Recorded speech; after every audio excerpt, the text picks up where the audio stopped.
You think it's a good idea for especially new homeowners to get pre-approved before they go out So, shopping or so, pre-qualified?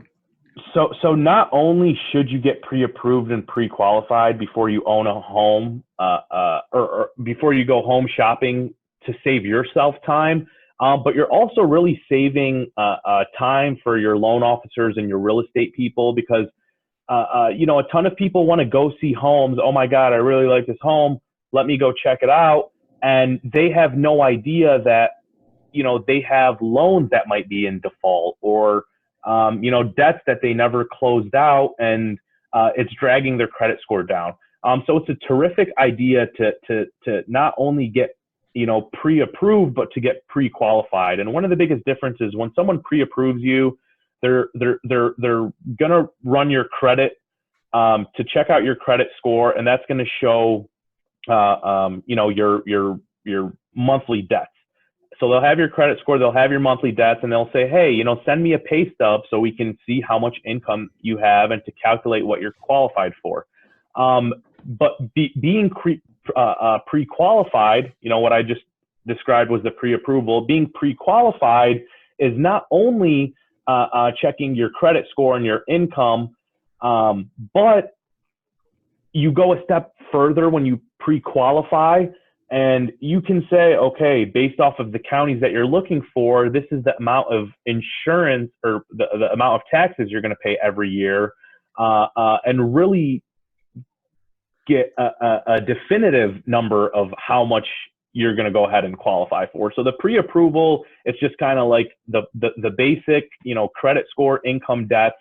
But when you're pre-qualified, a loan officer is going through, your credit report and saying, hey, not only do you qualify for a $200,000 mortgage, but if you pay off your Capital One card, for $1,400, you'd actually qualify for a $250,000 home. So the pre-qualification really is a more thorough look of your finances and where you can go from there.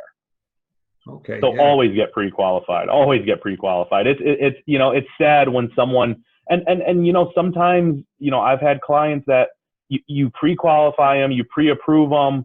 The mortgage process starts, and 20 days into the process, we get a notification that there's been a bankruptcy that wasn't shown on their credit report, or there was an auto loan that was in default.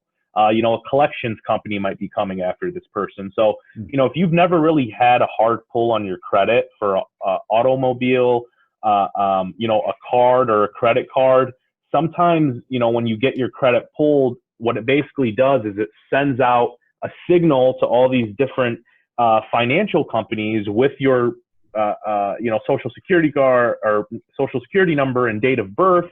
And then all these debt collectors are sending signals back and either saying thumbs up on this person or thumbs down.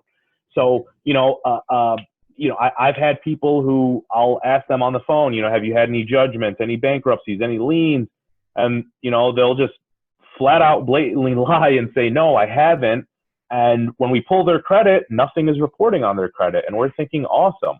But that credit report is in fact triggering, that credit pull is triggering all these other financial, these financial institutions to send a message back on Morse code saying, this borrower or, this client, whoever it may be, in fact, does have a bankruptcy, does have this debt. And that's just a messy situation because, people will say, oh, I had no idea about this, I'm going to dispute it. But, regardless, once that happens, you have to rerun someone's credit report and, Right.